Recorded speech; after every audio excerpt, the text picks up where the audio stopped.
contains strong language and violence. It is intended only for mature audiences. Oh, that's good.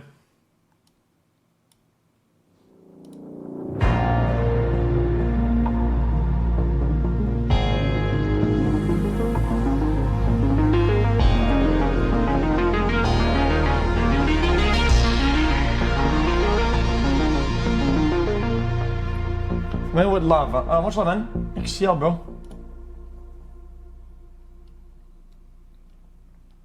Technology makes your PC a powerful tool. And now they've even added an encyclopedia. Awesome. I do my shopping at home, pay my bills. And I can learn something new. Prodigy now has a 21-volume electronic... CBN's the only place to see Remington Steele. I'm a man who enjoys impossible challenges. It's one... This morning, an earthquake at 4:31 West Coast time. Strong, jolting, and rumbling, it pushed its way through Southern California. I also have to warn you as we begin this special report that what you're about to see almost defies description, and some of you may not want to watch it. 39 people in one house dead, and no one can explain why. Whoa, whoa, whoa. This is the body of the 20th victim found, a minister from Fairway, Kansas. It'll take a long time to get things back in shape. Some feel they never will.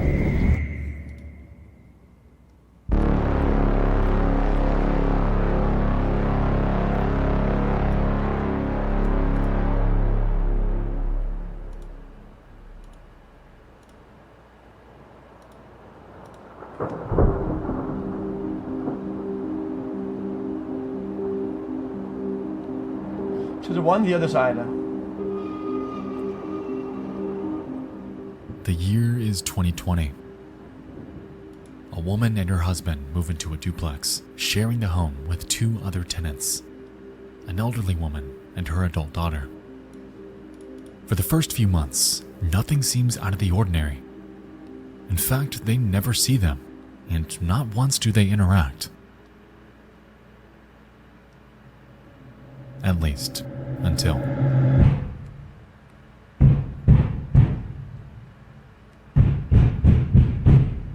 Wait, I don't get it. Is that the kitchen video?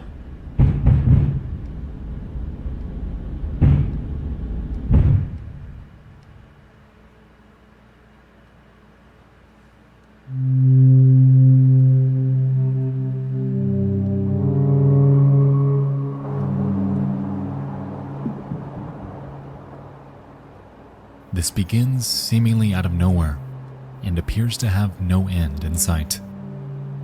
Every single time they do this, their dog freaks out, causing their newborn to cry and causing the banging to only become worse.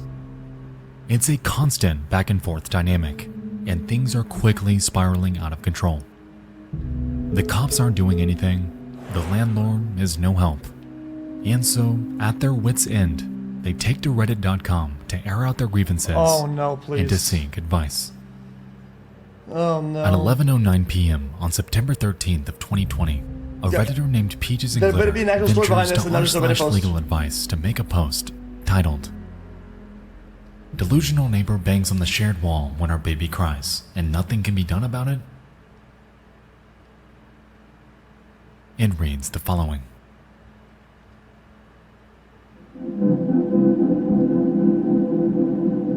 Apparently there's stuff behind it, so I'm gonna watch it. I live in a duplex in Washington State with my husband and my son, who is only a few months old. My father-in-law owns half the duplex and is renting it to us, and the other half is owned by an older woman and her adult daughter. My father-in-law has known the women for over 15 years and told us before we moved in that the daughter was mentally ill and had strong delusions on occasion that caused trouble with the previous tenants. The last tenants apparently had to get a civil anti-harassment order placed against the daughter, but eventually moved out when the behaviors never stopped. Apparently the neighbor accused them of kidnapping and abusing their children, and even abusing their dogs.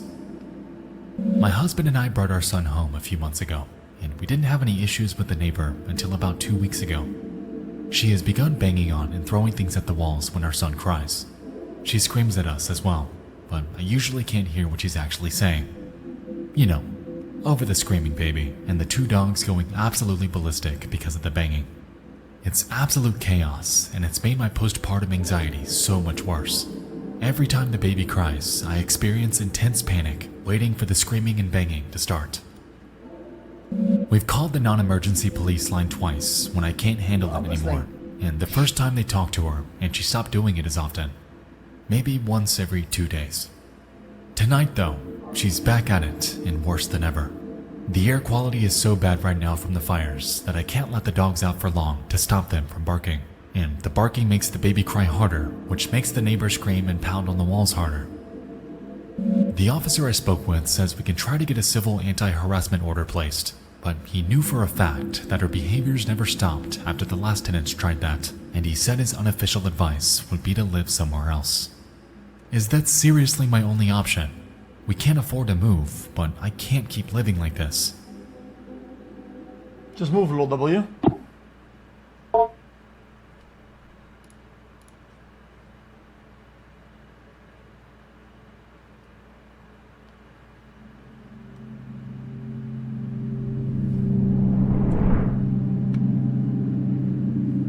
Yo, it's a good video series, man. Let it fucking play out, man. The fuck? Unfortunately, this post went largely unseen by anyone online, merely generating 40 upvotes and just 10 comments. One user named Lifeguard Ill suggested that the neighbor was merely banging on their wall because they were sick of the noise she was making.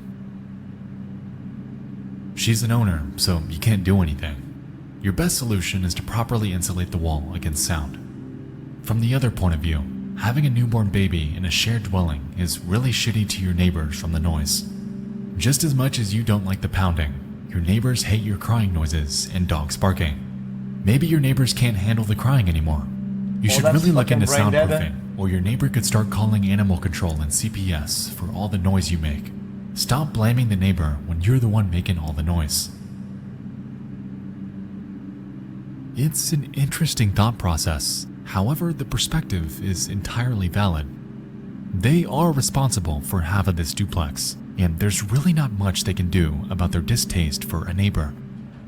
As a matter of fact, that was largely the sentiment of those— Guys, you guys are brain dead. Okay, this all comes about intention. Okay, your baby isn't intentionally fucking crying shit, and it's not fully rational. Your response is to intentionally yell and do dumb shit. Shut up, you're an idiot. Those who did see her post. There's nothing she can do. And the matter was left at that.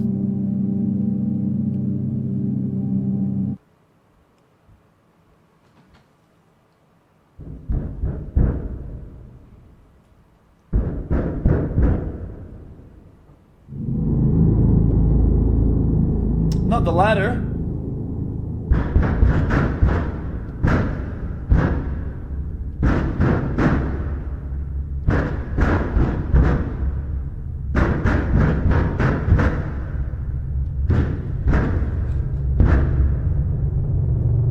And then what?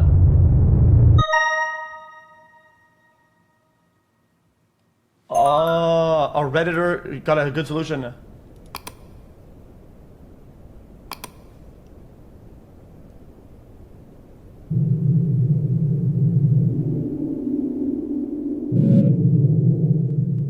My first post never got much attention, but the outcome was pretty wild.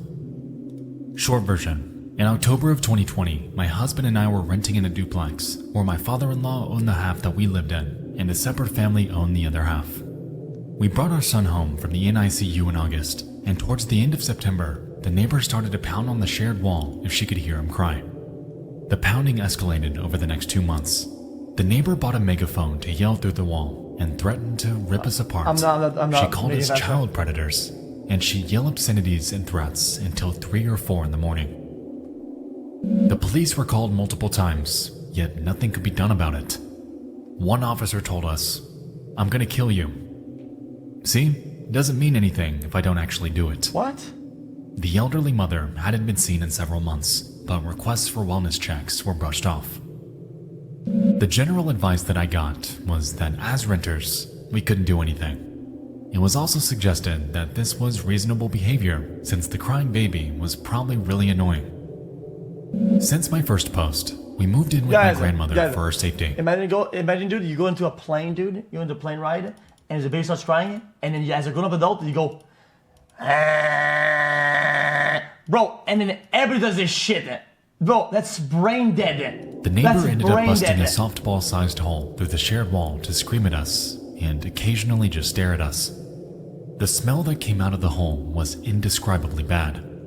Our security cameras recorded her coming in my son's nursery window at around 2 a.m. almost daily, just staring and holding her cat.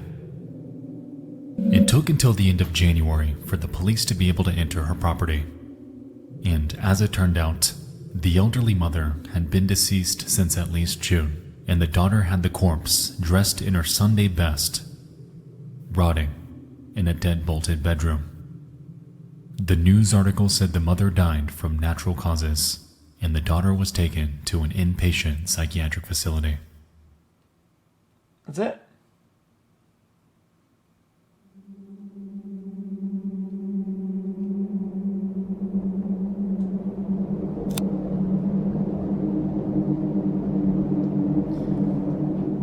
Because I feel like usually wellness checks are pretty easy to... I didn't state the obvious, that fabricating stories online happens all the time and is remarkably simple to pull off. To materialize. In the current online landscape, it almost seems like fake stories outweigh real ones by a large margin, incentivized by online notoriety and the pursuit of upvotes. There was something about this one, though, that seemed eerily specific. The premise was haunting, yet it seemed entirely legitimate. So?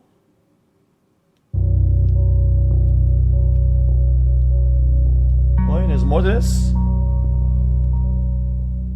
In January of 2021, authorities in the city of Richland, Washington made their way to the home of Peaches and Glitter in response to their 911 call.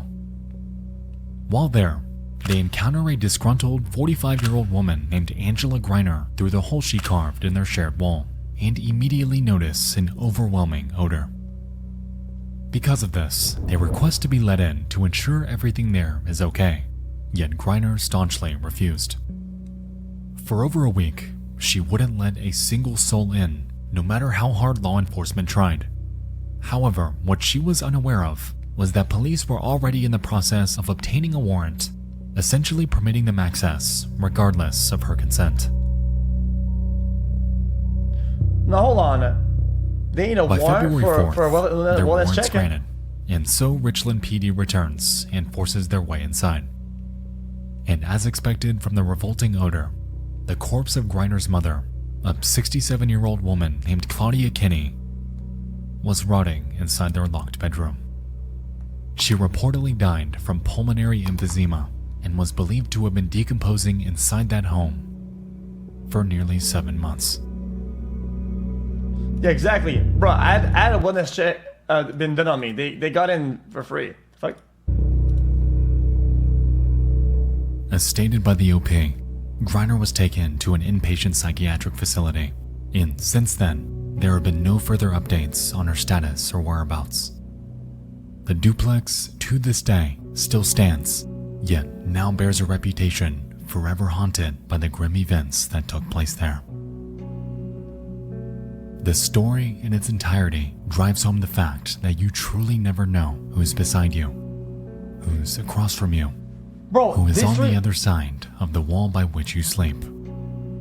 For months, this family was unknowingly going about their daily lives with the human corpse just feet away from them and completely unaware that their neighbor was living alongside it. At the end of it all, Peaches and Glitter just wanted a home for their family, a place their newborn could grow up happily. Bro. Yet, little did they know what they were getting into, and what was waiting for them on the other side. Okay, chat. I love Expo chat, but this one was a little bit goofy. There wasn't much to it.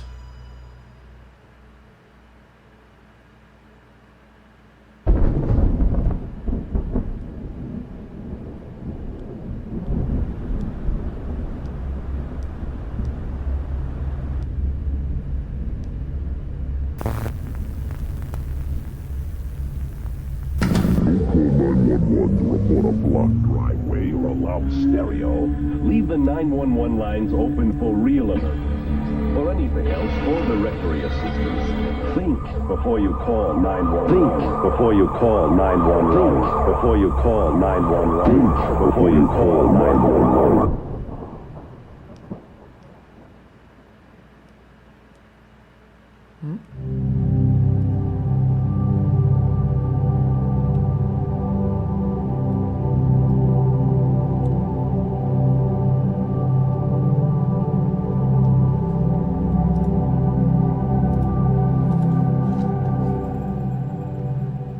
It's evening in Polk County, Florida.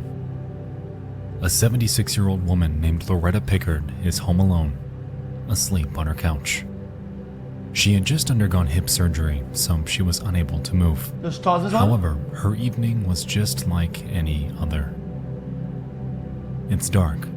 Probably not. I don't think I've ever had toes in as it is. And her home rests in a tenacious state of tranquility.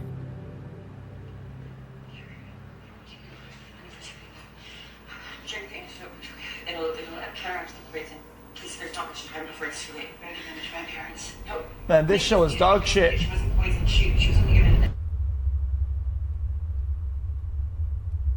At 7 p.m., Loretta notices that something is wrong. The smell of smoke awakes her. However, because she's disabled, she's unable to check what's causing it. During this, her husband was away with their grandkids, so she was effectively helpless in place. Meanwhile, the smell persists. Something is on fire. And so, she grabs her phone, dials 911, and explains to dispatch the following.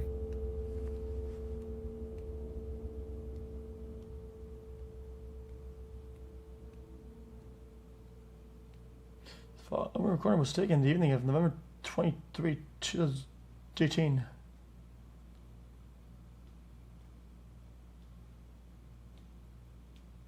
It's 22.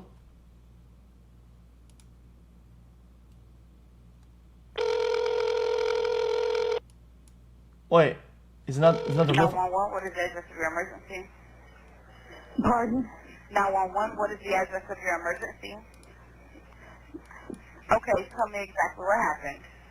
I think my house is on fire, and I'm here alone, and I'm on a walker. Okay.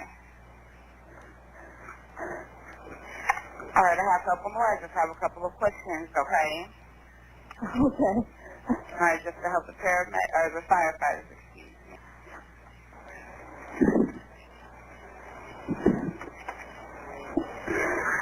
Hurry up. Okay, these questions are not going to delay paramedics in any way. Okay, what type of building is involved? It's a log house with a tin roof, but it's coming from the roof, I think. I don't know. Okay, I have help on the way, okay? These questions are not delaying the firefighters at all, okay? Okay. Okay. All right, I do have them coming. All right, I'm sending the fire department to help you now. Stay on the line, and I'll tell you exactly what to do next. They have the address automatically? Okay, is anyone trapped inside the building? Well, I'm inside the house. I don't even know if I can get out. Okay, all right, I have them coming as quickly as possible, okay? How many? It's just me. Okay. I mean, my husband's at the ball game, and I can't get him. I'll try his cell phone. Okay, exactly where are you located? No, inside the home. Exactly where are you located inside the home? Right now, I'm in the living room. The smoke's getting bad. Okay, if it's safe to do so, leave the building, close the doors behind you, and remain outside. Do not try to put the fire out. Do not carry anything. Do not carry out anything that's on fire. Couldn't, honey, if I wanted to. I'm on a walker, and I can't hardly walk. Okay. All right, well, I do have them coming as quickly as possible, okay, so just let me know when you see them. Okay, where exactly is the fire? On the roof, I think. Okay. Yo, is there no like Okay, is anyone things to injured? do when there's smoke, like get on the ground or something, or like I'm not injured, but my eyes are a strategy to survive? She could give her. I can't get out the door. Okay. Okay. Okay, I have them coming, okay? They're coming as quickly as possible, lights and sirens, okay? Okay.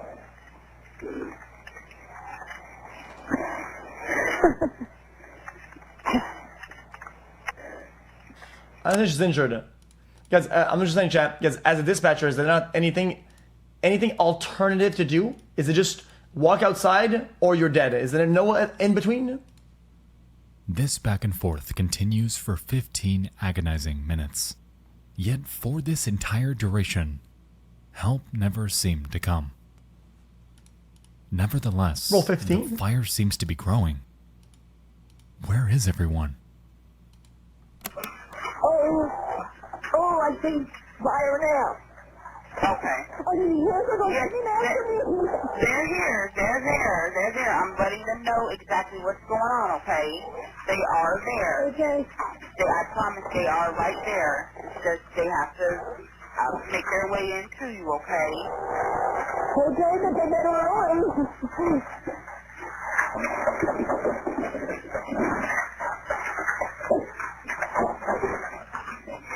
Bruh. Come in here. I'm inside. Okay, Jim, stay on the line with me, okay? What's your husband's name?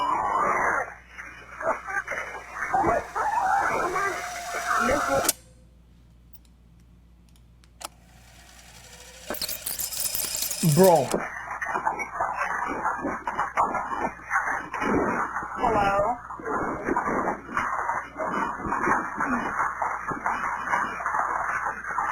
Hello?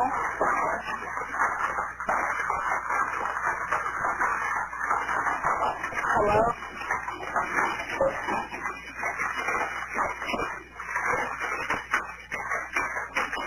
Hello? Sorry, I didn't chat. This guy in chat said NPC megaphone. What is your husband's name, guys? What the fuck?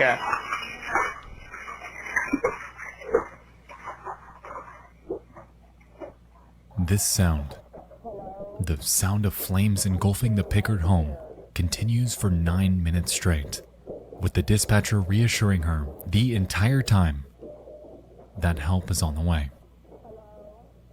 Little did they know, though, that on the other end of the line, there was no longer anyone there to hear it. Loretta Pickard, in this moment and contrary to all assurances by dispatch, had perished in the fire. Yeah, sometimes I feel like I have better comms and positioning with my fucking Uber driver or my Uber Eats driver than dispatch with their fucking law enforcement or people, man. What the fuck, yo? What the fuck, yeah?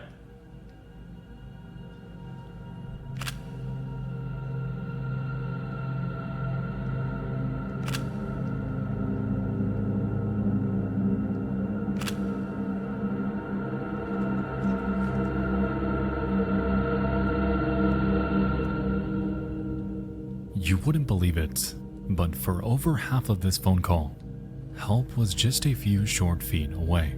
Huh? Firefighters were outside when she was alive and had every opportunity to save her, but didn't.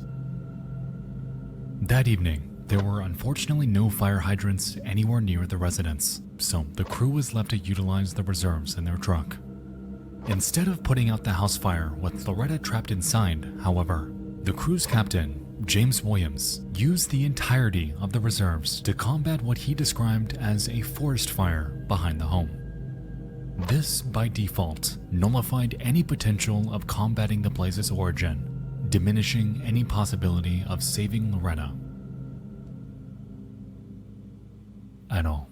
Well, even if they didn't put out the house fire, why didn't they go in the house just to get him? What?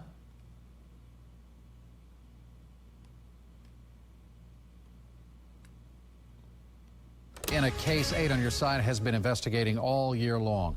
Loretta Pickard died in her burning Lakeland home, pleading for help, but firefighters stood by and did nothing about it. Well, now her estate will receive the maximum amount of money allowed under state law.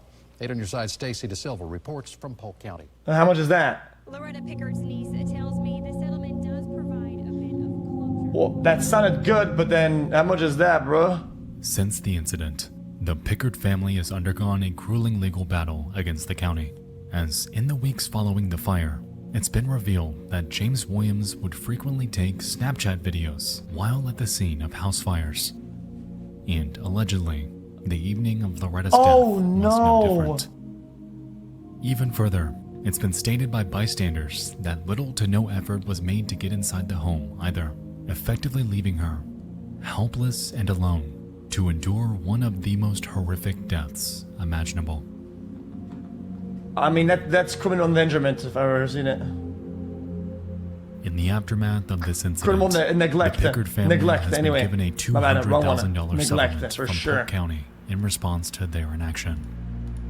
On top of this, James Williams has since been criminal fired, negligence, that's the one. And devoid of heartbreak, loss, and despair, has been eternally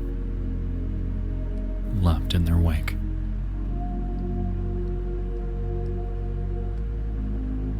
No matter how much money, how much action is and has been taken after this incident, nothing in the world can bring back a family member who lost their life during a moment of desperation. It was the day after Thanksgiving, a time engulfed in positivity. However, for the Pickard family, this day will forever be remembered as the last that they would ever spend with her. That fateful night, Loretta's husband, James, lost the love of his life. Their grandkids left a loving home that they would never return to. Well, I wonder how much that is, the next one. Their entire family had unknowingly said their final goodbyes to their beloved grandmother. It's 200K, that is they it? would never see again.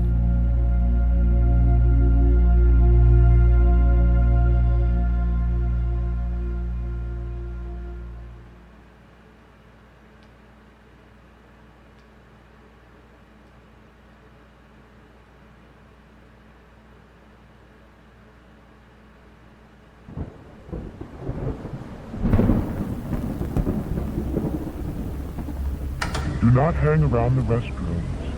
And if you see any of your playmates about to get into trouble, get help from a police officer or someone you know. You not only have to look out for yourself, but for the little children who don't know any better and can't understand that some people are sick in the mind. Bro, what the fuck is a playmate, brother?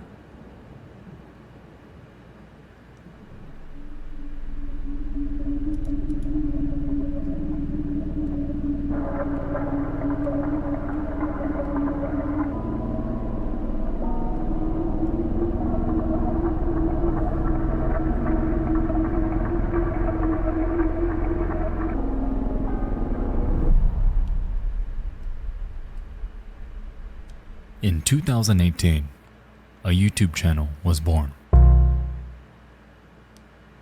It's named Vera Koroteva, and over the span of less than 1 year, they'd upload over 1.4 thousand videos to the platform. Within them, we're able to observe the inside of an apartment occupied by what seems to be a family.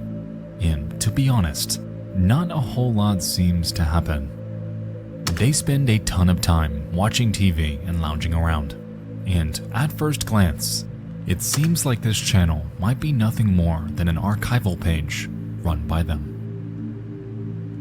Now, this would make sense. However, there's one small problem. This isn't Vera's only camera.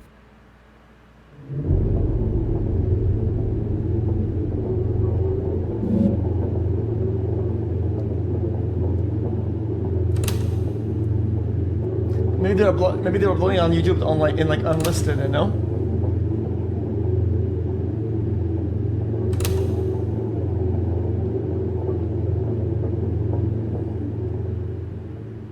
This channel, Vera Koroteva, is likely run by not the tenants, but their landlord.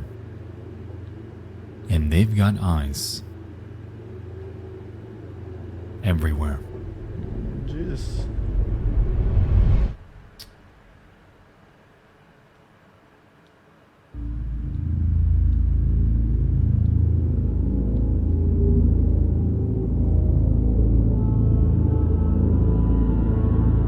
I rented 2 Airbnbs that had cameras in them. I think that was Taking fucking a look weird at as the shit. details of Vera's videos presents some eccentric discoveries.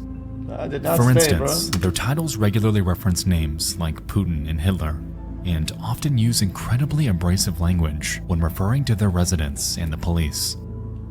Furthermore, in their descriptions, they can also be Guys, hold found up. going off. What about guys? In that case, it's legal, chat, because a lot of rich people, what they have to do, they have to put a camera in the house pointing at the lobby. So if somebody breaks in and steals, the only point of entries are so the people can be identified or whatever if they steal and get in. About useless drunkards, housing the disabled, and something about smoke. But out of everything, the video that really made me realize that something is off here came with their upload from the 26th of October 2019. It's simply titled Water Supply Repair. Oh, hell And no. At first glance, it seems ordinary. Upon translating the description, though, we find He's poisoning it. this.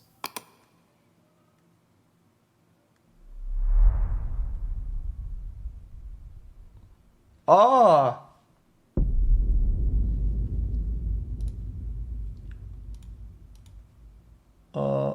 And give her water. Should both of them give her water? Brazil, but they have a lot of money and they are good housing, but and this expense. I'll be honest with you. I've tried to read through this multiple times to glean any sort of logical flow in their wording, but it doesn't make much sense at all. From what I could gather, though, Vera seems to be furious at a judge. They then go forth to discuss legal documents that I believe they requested, and then fantasize about killing them by cutting the judge's throat with a razor.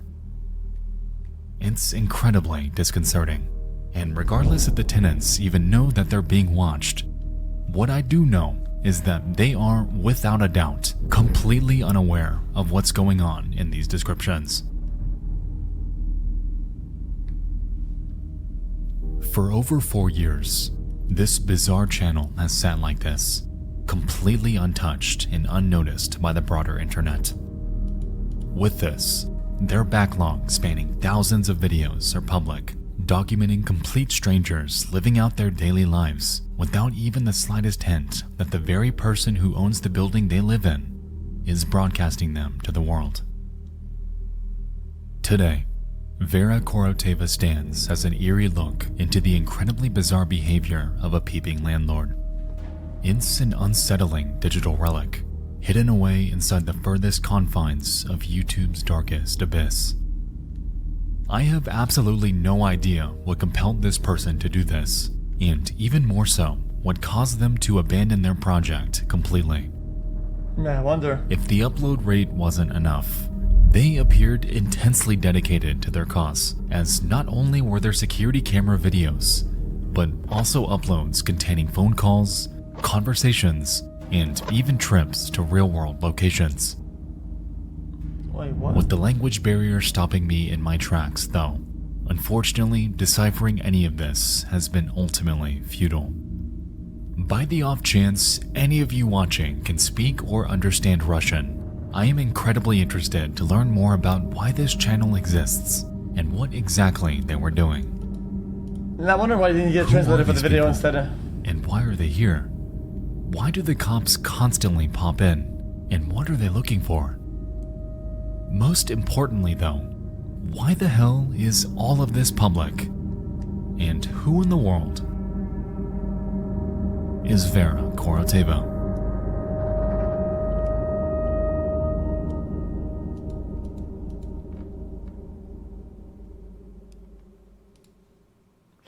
Some gun on his videos, got it.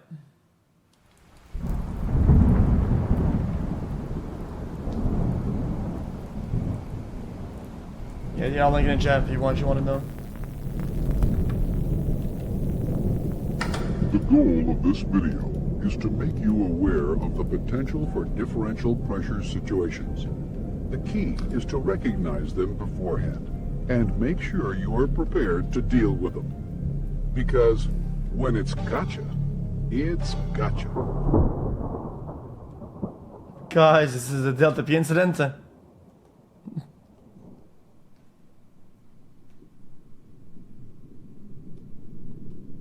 Guys, in the first incident report chat, Diver 1 and Diver 2 both perish.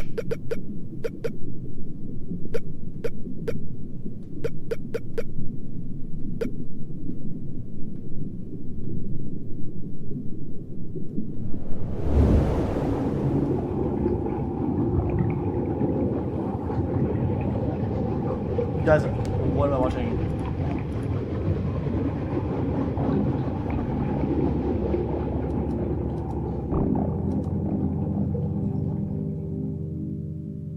Back in February, we discussed the unquantifiable horrors of the ocean. Earth's greatest enigma. An entire biosphere not made for us. One of humanity's greatest mysteries has always been exploring the far reaches of the deep sea. And in a way, much of what's in it is completely alien to us. Guys, have I seen this before? The peculiar thing about the ocean is that it makes up the vast majority Guys, of the I've seen this before. Guys, it's the dude who saves him and doesn't.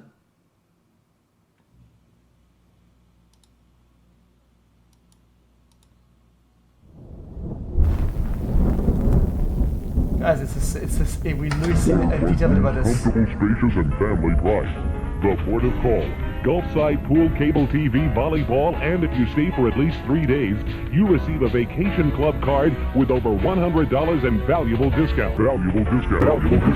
Call now and ask about our special 49. Guys, they're doing some repair on some oil rig pipe, and then they get like sucked in and somehow survive all in a fucking air pocket in the pipe with like broken limbs and shit. And one guy goes in and gets out. And he tells the company to go save the other guys, and they don't agree. And no efforts are made to save any of the guys remaining in the pipe, and they all die.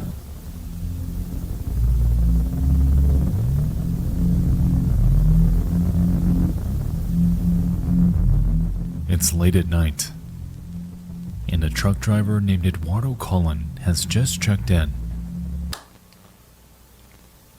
to Super 8.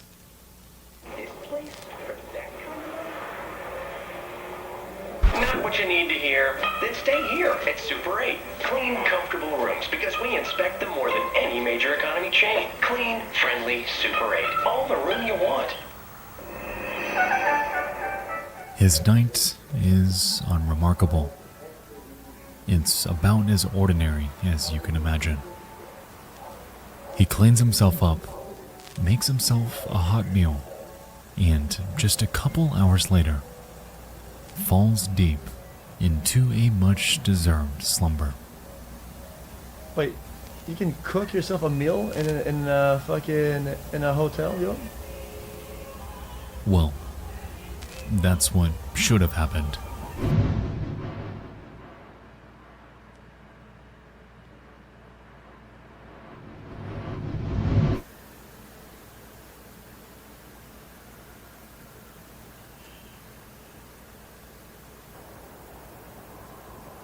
I'm gonna order food at the same time. Where's my phone It's at? been 2 days, and Eduardo has not checked out. A security guard on duty is sent to check on him. However, a do not disturb placard adorns the handle, and the room is locked from the inside.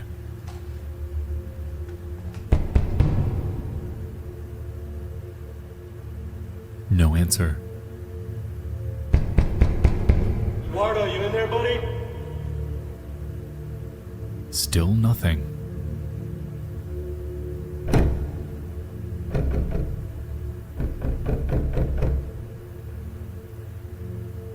He's not there, but it's locked. Suspecting that something is off, the guard manages to unlock the door and make his way in.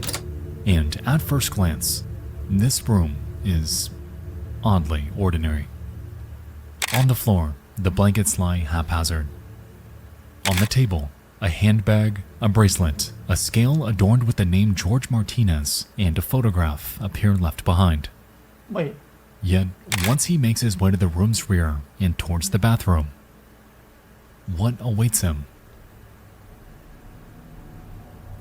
is completely unexpected.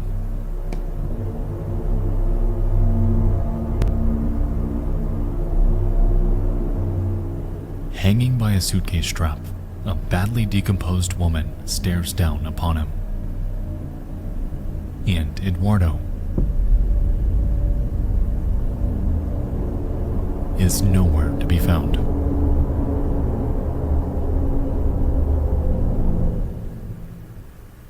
Okay.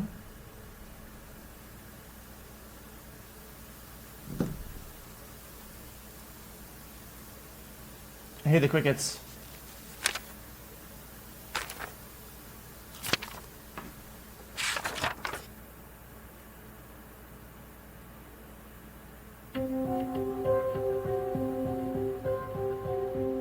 I think I've seen this before. You know, you would think that this photograph would make this woman's identification a breeze. However, reality has been quite the contrary. Police have since connected her likeness with the woman in the room, yet to this day, her identity remains exactly how it's been from the day she died. She is unknown, unidentified, a Jane Doe.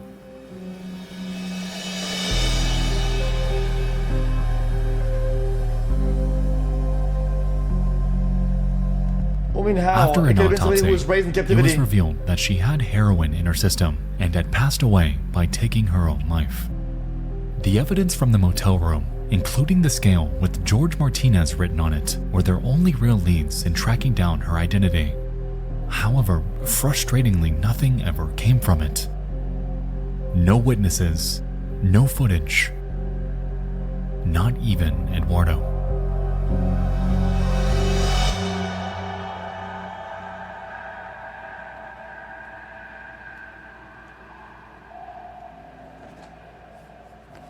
It took 7 entire years before Eduardo's family was contacted by police, and coincidentally, they claimed that he had passed away not long beforehand.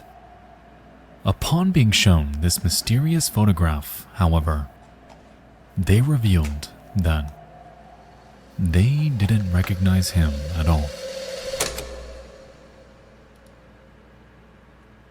This is not Eduardo, and they have never seen this man in their life.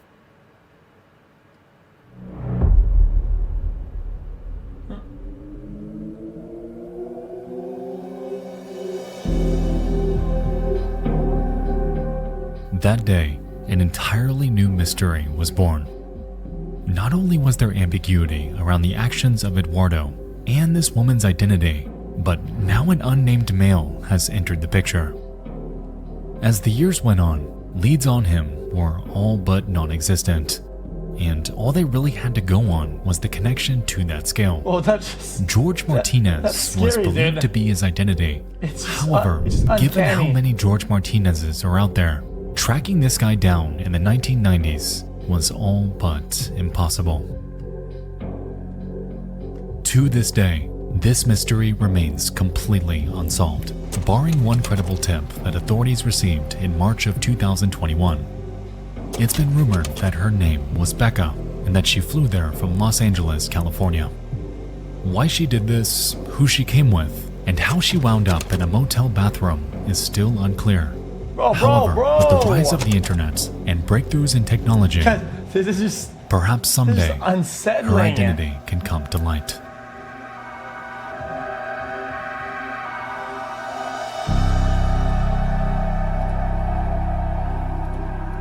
Okay, chat. This videos, guys. I really like these videos, chat. Today, chat was less tangible, more stories, more writing, and not much of a thing. A little bit more mid-tonian than personal remark.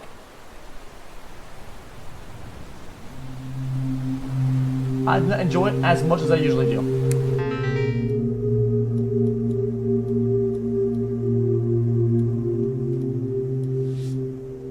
It is hauntingly mind-boggling that not a single soul on this— Okay, I get it. I get it. Jesus, man. Yo.